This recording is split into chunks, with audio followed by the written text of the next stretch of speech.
ఒకే రక్తం ఒకే మనుష్యులు. రచన డాక్టర్ శ్రీ కొమ్మూరి వేణుగోపాలరావు గారు. చదువుతున్నది రాజ్యలక్ష్మి.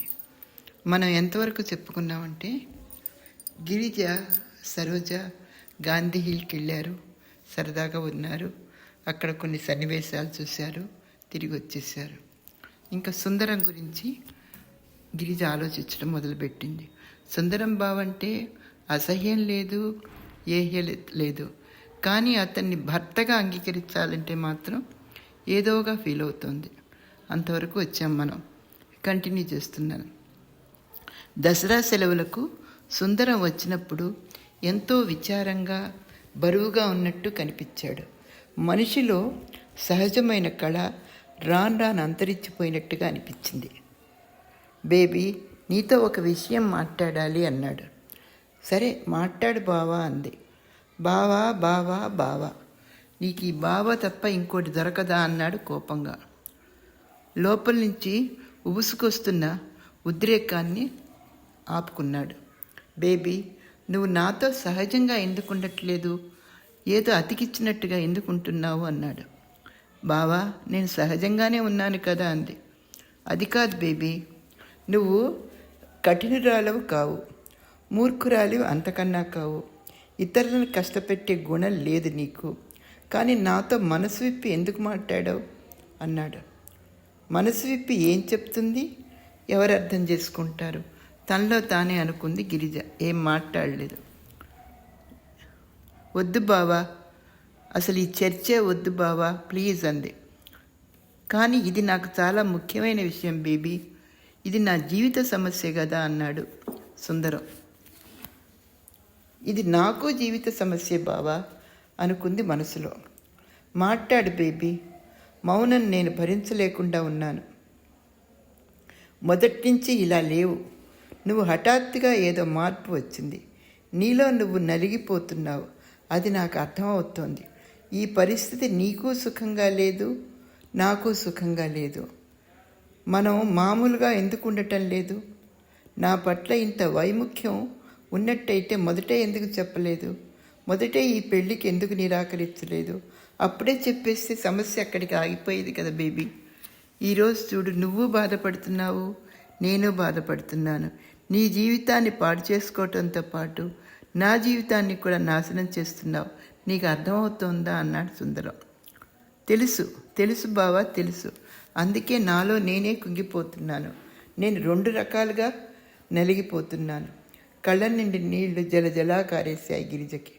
బేబీ, పోనీ నీ మనసులో ఎవరైనా ఉన్నారా? ఉలిక్కి పడింది గిరిజ. ఎవరినైనా ప్రేమించావా? లేదు, లేదని చెప్పాలనుకుంది. చెప్పు బేబీ, కనీసం అదైనా తెలియాలి కదా. ఎవరన్నా ఉన్నారేమో చెప్పు, నా దగ్గర చనువు ఉంది కదా నీకు అని. లేదు బావా, నాకు మనసులో ఎవరూ లేనట్టుగా తలూపింది. లేదు, సరే, మరి నువ్వు నాకు అర్థం కావటం లేదు. నువ్వంటే నాకు చాలా చాలా ఇష్టం, పిచ్చి. అందుకే నిన్ను ఏమీ చేయలేకపోతున్నాను, నీ పట్ల దుడుకుగా కూడా ఉండలేకపోతున్నాను. అంతలోనే గిరిజ కసి వచ్చేసింది. బలాత్కారం చేస్తే నా శవాన్నే చూస్తావు అనుకుంది మనసులో. ఎందుకో అలా అనిపించింది గిరిజకు అతని వాలకం చూసి, మాట చూస్తే. ఆంతరంగికమైన మన సమస్య రచ్చకి ఇచ్చడం నాకు ఇష్టం లేదు. నువ్వు మారుతావని, మనకు మంచి రోజులు వస్తాయనే నమ్మకం ఉంది బేబీ. ఆ ఆశతోనే నేను రోజులు వెళ్ళబుచ్చుతున్నాను. అతని గొంతు వణికింది. తర్వాత సుందరం వెళ్ళిపోయాడు. 2 నెలలు గడిచాక యశోద ఉత్తరం రాసింది.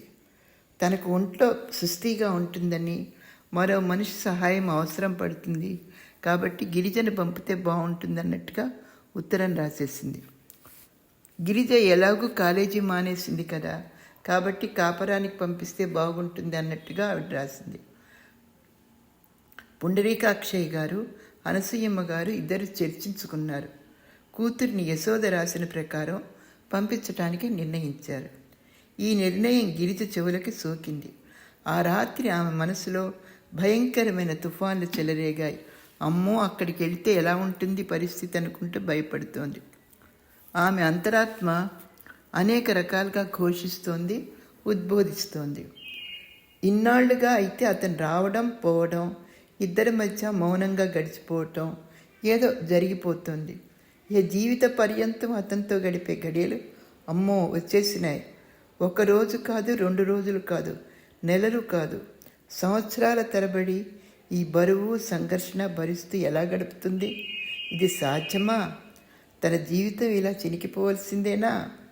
ఈ ప్రళయం అగ్నిజాల నుంచి తనకు విముక్తి లేదా? ఏవేవో ఆలోచనలు వచ్చేస్తున్నాయి గిరిజకి. ఏదేదోగా మనసంతా అటు ఇటు ఇటు అటు ఊగేస్తుంది. ఇందులో తన పొరపాటు ఉంటే ఉండవచ్చు. మొదట్లోనే తన హృదయం అట్టడుగు నుంచి కాస్తగా పొంగుకు వచ్చే ఆలోచనలు గ్రహించలేకపోవటం వల్ల తన ఆసక్తిదే కావచ్చు. ఈ వివాహాన్ని ఆదిలోనే ఆపి ఉంటే బాగుండేది. కానీ అందుకని దీని నుంచి విడిపడి స్వేచ్ఛ పొంది తన మనసు శాసించిన రీతిగా జీవించే హక్కు నాకు లేదా? నేను పోగొట్టుకున్నట్టేనా? ఈ దినదినగండంగా ఈ రంపపు కోత, ఈ శిక్ష జీవితాంతం అనుభవించాల్సిందేనా? మరి ఏం చెయ్యాలి? గిరిజ మనసు ఊగుతోంది. అతన్ని భరించలేకపోతే దూరంగా ఉండాలనుకోవటం తన తప్ప? సాంప్రదాయం అంత కఠినమైందా? ఆమెలో ఏవో ఆలోచనలు మెరిశాయి. వెంటనే అమ్మో అనుకుంటూ భయంతో వణికిపోయింది. అంతకు తప్ప మరో మార్గం లేదని మనసులో ఏదో ఒక నిర్ణయానికి వచ్చేసినట్టుగా అంతరంగం ఘోషిస్తోంది. అలసటగా ముఖంగా బలహీనంగా అనుభూతులు పొంది ఎప్పటికో నిద్రపోయింది. మర్నాడు తల్లి దగ్గరికి వెళ్ళింది. అనసూయమ్మ గారు ఆ రోజు శనివారం కావటం చేత రాత్రి పలహారాలకు పిండి నానబోస్తున్నారు. అనసూయమ్మ గారికి ఎప్పుడు ఇంట్లో పనులు, రాత్రికి ఏం చెయ్యాలి, పగలేం చెయ్యాలి, ఏ పిల్లలకి ఏం వండి పెట్టాలి, ఇది ఆలోచన తప్ప మరో ఆలోచన ఆవిడకు ఉండదు. ఏదో విధంగా తెల్లారుతుంది, రాత్రి అవుతుంది. తల్లి దగ్గర కూర్చుంది గిరిజ. అమ్మా అంది జాలిగా. ఏమిటమ్మా అంది తల్లి ప్రేమగా. నన్ను ఏలూరు పంపించటానికి నిర్ణయించుకున్నారా అమ్మా అంది. వెళ్ళకపోతే ఎలాగే? ఆడపిల్లకు పెళ్ళయ్యాక అత్తవారింటికి వెళ్ళాల్సిందే కదా. అది కాదమ్మా, నాకు అక్కడికి వెళ్ళాలని లేదమ్మా అంది. అనసూయమ్మ గారి ముఖంలో ప్రేమతో కూడిన చిన్న నవ్వు వచ్చింది. దగ్గరికి వెళ్ళి కూతురు తల నిమరాలని మాతృహృదయం పెళ్ళిబెక్కింది. కానీ చేతులు శుభ్రంగా లేకపోవటం వల్ల తమాయించుకుంది. బేబీ ఇలా రా అన్నారు. గిరిజ తల్లికి మరింత దగ్గరగా వెళ్ళి కూర్చుంది. ప్రతి ఆడపిల్లకు పుట్టింటిని వదలాలంటే కష్టంగానే ఉంటుందమ్మా. కానీ ఇందులో మనకి పరాయి వాళ్ళు ఎవరున్నారు? దూరం కూడా ఎక్కువే కాదు. ఎప్పుడు తలుచుకుంటే అప్పుడు నువ్వు రావచ్చు కదమ్మా అన్నది. అది కాదమ్మా, అక్కడికి నేను ఎప్పటికీ పోవాలనిపించటం లేదమ్మా అంది. అనసూయమ్మ గారికి ఆశ్చర్యం వేసింది. అలాగే కూతురి వైపు ఒక నిమిషం చూసింది. ఎందుకో మనసు నిరాకరిస్తోందమ్మా. నేను అతనితో కాపురం చెయ్యలేనమ్మా అంది. బేబీ, అనసూయమ్మ గారు ఒక్కసారిగా ఒక్క పెద్ద అరుపు అరిచి లేచి నిలబడింది. ఏమిటంటున్నావే అంది. అవునమ్మా, అతనంటే నాకు ఇష్టం లేదు. నేను అతనితో కాపురం చేయలేనమ్మా అంది. అంతే, ఆవిడ కోపం తారాస్థాయికి వెళ్ళిపోయింది. ఏమిటే వాగుతున్నావు? నీకేమైనా పిచ్చేమన్నా పట్టిందా? దెయ్యం బూనిందా? అనసూయమ్మ గారి ముఖమంతా ఎర్రగా అయింది. శరీరం ఆవేశంతో వణికిపోతోంది. కూతురు ఎదురుగా నిలబడింది. తడి చేతులతోనే కూతురి 2 భుజాలు పట్టుకుని ఊపేసింది. నాకేం పిచ్చి పట్టలేదు, దయ్యము ఆవహించలేదు. నిశ్చలంగానే మాట్లాడుతున్నాను. నా అభిప్రాయాల్ని గౌరవించే హక్కు నాకుంది అంది. నీ మొహం, నీ అభిప్రాయాల ఏమిటే అవి? ఎక్కడి నుంచి వచ్చాయే అంది ఆవిడ కోపంగా. గిరిజ కంఠం పెరిగింది. నా నుంచే, నాలోని ప్రతి రక్త బిందువు నుంచే అన్నది. ఎందుకనే నీకు ఇష్టం లేదు? ఎందుకు కాపురానికి వెళ్ళవే? ఇంకా పెద్దగా అరిచింది. ఎందుక చిన్న వదినకి చెప్తే ఆమె ఏం అర్థం చేసుకుంది? ఏం సానుభూతి ప్రదర్శించింది?